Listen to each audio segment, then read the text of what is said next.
বছরের সর্বশ্রেষ্ঠ একাদশী ব্রত, পুত্র সন্তান প্রদানকারী এবং সর্বপাপ বিনাশিনী এবং পুণ্যদায়িনী বরুথিনী বা পদ্মিনী একাদশী ব্রত।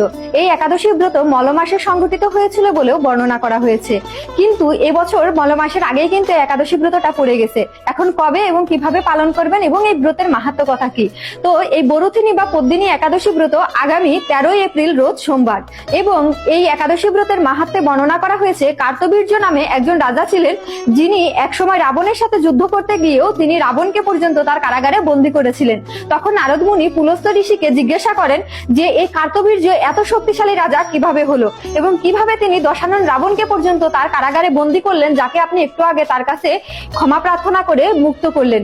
তখন পুলস্ত্য ঋষি নারদ মুনিকে বর্ণনা করেন যে কৃতবীর্য নামক একজন রাজা ছিলেন, যিনি তার সন্তান বা পুত্র সন্তান ছিলেন না। তার স্ত্রী থাকার শতাধিক স্ত্রী থাকার সত্ত্বেও তিনি কোনো সন্তান লাভ করতে পারছিলেন না। এর জন্য তিনি মন্দারমণি পর্বতে গিয়ে তপস্যা শুরু করেন।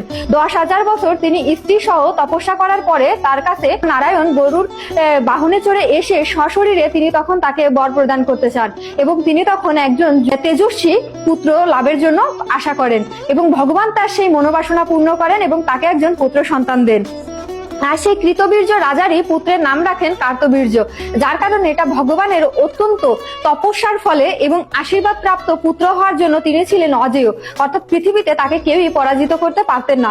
যার কারণে রাবণও কিন্তু তাকে পরাজিত করতে পারেনি। এই জন্য রাবণ তার কাছে বন্দী অবস্থায় জীবনযাপন করছিলেন, যাকেই মুক্ত করেন পুলস্ত্য ঋষি। তো একাদশী ব্রতে বর্ণনা করা হয়েছে যারা এই একাদশী ব্রত বিধি সহকারে পালন করেন তারা পুত্র সন্তান লাভের প্রচেষ্টা করতে পারেন এবং ভগবানের অহৈতুকী ভক্তি লাভ করতে পারেন, এবং এই ব্রত কথা বা মাহাত্ম্য পাঠ এবং শ্রবণে বহুগুণ পুণ্য লাভ করতে পারেন।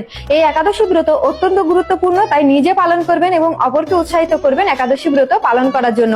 বাংলাদেশ এবং ভারতের পালনের সময় আমি এখানে ভিডিওতে উপরে ডেসক্রিপশনে উল্লেখ করে দিব, আপনারা দেখে নেবেন এবং একাদশী বার্তাটা ভিডিওটা শেয়ার করে সকলের কাছে পৌঁছে দিবেন। আমি এখানে আরেকটা সমীক্ষা করতে চাই, যেহেতু আমি প্রতিটা একাদশীতে ভিডিও দিই, তো আপনারা কারা কারা একাদশী ব্রত প্রতিটা পালন করেন সেটা অবশ্যই কমেন্ট করে আমাকে জানিয়ে যাবেন।